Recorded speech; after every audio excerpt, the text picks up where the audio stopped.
If you really want to lose your body weight, I will share you the simple yet very effective and really working ideas for weight management. Start your day with apple cider vinegar. Mix 2 to 3 spoons, not more than 5 to 7 ml of apple cider vinegar in a glass of lukewarm water and drink on an empty stomach.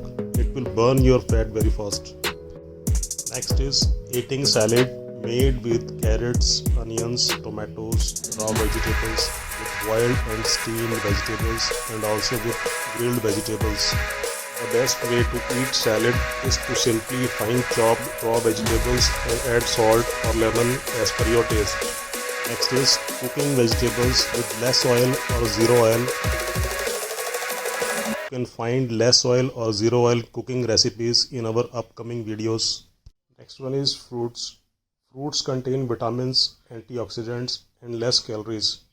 You can eat a good quantity of fruits like guava, papaya, pomegranate, mosmi, apple, and pear.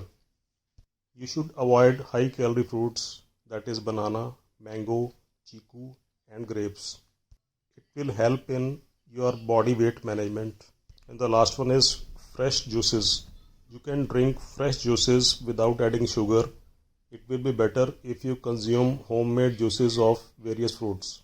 Please follow a proper diet plan as per your convenience and as per experts' advice. You will definitely get results. If you really liked the video, kindly like, share and subscribe.